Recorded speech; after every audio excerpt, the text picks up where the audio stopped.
Olá pessoal, bem-vindos de volta ao nosso canal. Hoje vamos embarcar numa jornada incrível, explorando a história do Natal de um jeito que você talvez nunca tenha visto. Sabe, a gente sempre pensa no Natal como o momento do nascimento de Jesus, com a manjedoura, os pastores e os reis magos.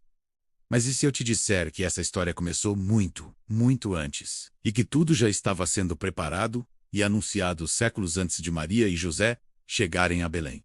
É isso mesmo. Vamos descobrir juntos as revelações divinas na narrativa do Natal. É como se Deus tivesse espalhado pistas ao longo da história, criando uma expectativa gigantesca para o maior evento de todos os tempos. Pega seu café, se ajeita na cadeira, porque essa viagem no tempo vai começar agora. Para entender o Natal, a gente precisa voltar lá no comecinho de tudo, literalmente, logo após a criação. No livro de Gênesis, vemos a primeira promessa, a primeira fagulha de esperança. Depois que Adão e Eva desobedeceram, Deus fala sobre um descendente da mulher, que esmagaria a cabeça da serpente. Essa é a primeira vez que a Bíblia aponta para um futuro salvador. Pense nisso. Desde o início já existia um plano de resgate. Essa não é uma história que começou do nada. É um plano divino que atravessa toda a história da humanidade. É como se a primeira página do livro já contivesse a promessa do grande final feliz. Avançando um pouco no tempo, encontramos Abraão. Deus o chama e faz uma promessa surpreendente, que através da sua descendência, todas as nações da terra seriam abençoadas. Isso é gigantesco! Deus não estava planejando abençoar apenas um povo, mas o mundo inteiro. E essa bênção viria de alguém da linhagem de Abraão. Aqui, a promessa começa a ganhar um contorno mais claro. Não seria qualquer um, mas alguém específico, de uma família escolhida. A história do Natal está sendo tecida, fio por fio, geração após geração. Depois de Abraão, a promessa passa para seu filho Isaque e, em seguida, para seu neto Jacó.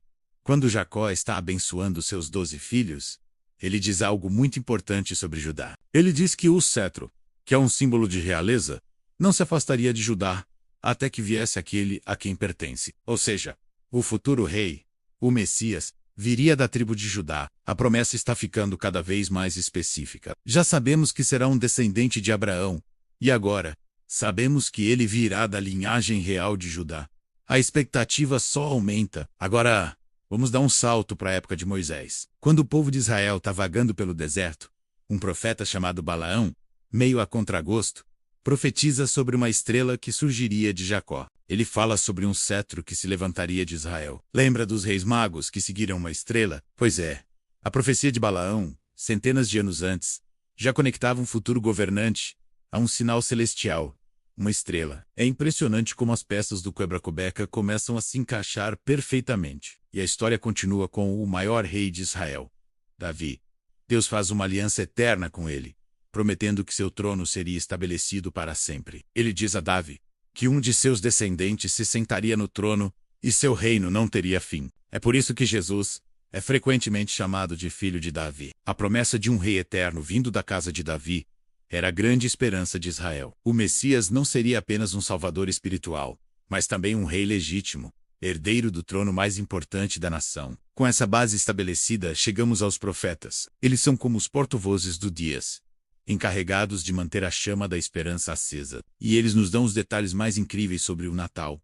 O profeta Miqueias, por exemplo, faz uma revelação geográfica precisa. Ele diz: "E tu, Belém Efrata, embora pequena entre os clãs de Judá, de ti virá para mim aquele que será o governante sobre Israel."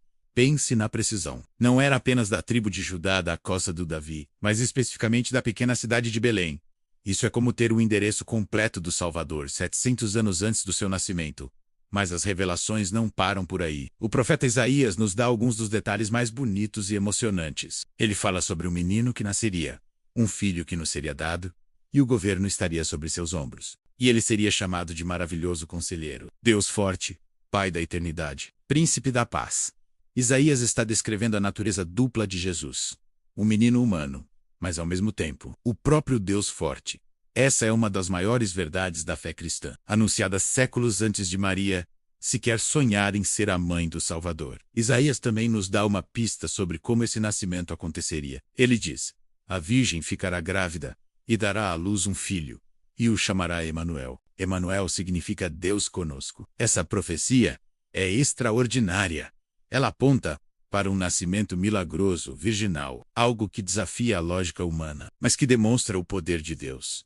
A vinda do Messias não seria um evento comum, mas algo sobrenatural, um sinal claro da intervenção divina na história. Enquanto Isaías foca na glória e na divindade do Messias, outros profetas como Jeremias e Zacarias também adicionam peças cruciais a esse mosaico. Jeremias fala sobre um renovo justo que Deus levantaria para Davi, um rei que reinaria com sabedoria e justiça. Ele reforça a ideia do rei Messias justo, que traria salvação e segurança. Zacarias, por sua vez, nos dá vislumbres de eventos que aconteceriam na vida adulta de Jesus, como sua entrada triunfal em Jerusalém montado num jumentinho, mostrando sua humildade. As profecias não cobriam apenas o nascimento, mas toda a missão do Messias. E não podemos esquecer o profeta Daniel. Ele nos dá uma linha do tempo. Em uma de suas visões, é revelado a ele um período de 70 semanas de anos que passariam até a vinda do ungido, o príncipe. Muitos estudiosos da Bíblia fizeram os cálculos e descobriram que essa linha do tempo profética aponta com uma precisão impressionante para a época em que Jesus viveu na Terra. Deus não apenas disse o que aconteceria, onde aconteceria e como aconteceria, mas também nos deu uma estimativa de quando esperar. Então, depois de séculos de silêncio, quando a expectativa estava no auge, a história finalmente acontece. Um anjo aparece a uma jovem chamada Maria e diz que ela, uma virgem, conceberia e daria à luz o Filho do Altíssimo, que herdaria o trono de seu pai Davi. Todas as profecias, de Isaías a Davi, convergindo naquele momento, humilde, em Nazaré. Depois um anjo aparece a José em sonho, dizendo para não ter medo de receber Maria, pois o que nela foi gerado era do Espírito Santo, cumprindo a profecia de Emanuel, Deus conosco. E o local do nascimento, Miqueias disse que seria em Belém. Mas Maria e José moravam em Nazaré. Como eles chegariam lá? A história nos conta que um decreto do imperador romano César Augusto obrigou todos a se registrarem em suas cidades de origem. Por isso, José, sendo da casa e da linhagem de Davi, teve que viajar para Belém, levando Maria consigo. E foi ali, na pequena cidade profetizada, que o tempo se cumpriu e Jesus nasceu. Até mesmo o poder de um império mundial foi usado por Deus para cumprir sua palavra. Vejam só que incrível. O Natal não é um evento isolado. É o clímax de uma história de promessas divinas que se estende por milênios. Cada profícia, cada promessa, foi como uma luzinha que se acendeu ao longo do corredor do tempo, iluminando o caminho até a manjedoura em Belém, de Gênesis a Malaquias. Deus estava preparando o mundo para a chegada do seu filho. Isso nos mostra que Deus é um Deus de propósito e de detalhes. Nada em seu plano é por acaso. Ele tece a história com maestria, usando reis, profetas, impérios e pessoas simples para cumprir seus desígnios. A história do Natal é a maior prova de que Deus cumpre o que promete, no tempo certo e do jeito certo. Portanto, neste próximo Natal, quando você olhar para o presépio, lembre-se desta jornada. Lembre-se que o bebê na manjedoura é o cumprimento de promessas antigas, a esperança de gerações, o Rei prometido, o Deus conosco. Ele é a prova viva de que Deus tem um plano perfeito de amor e redenção para cada um de nós. Espero que essa perspectiva tenha enriquecido sua compreensão do Natal. É uma história muito mais profunda e conectada do que imaginamos. Se você gostou desse vídeo, não se esqueça de deixar o seu like, compartilhar com seus amigos e familiares e se inscrever no canal para não perder os próximos conteúdos. Muito obrigado por assistir e até a próxima.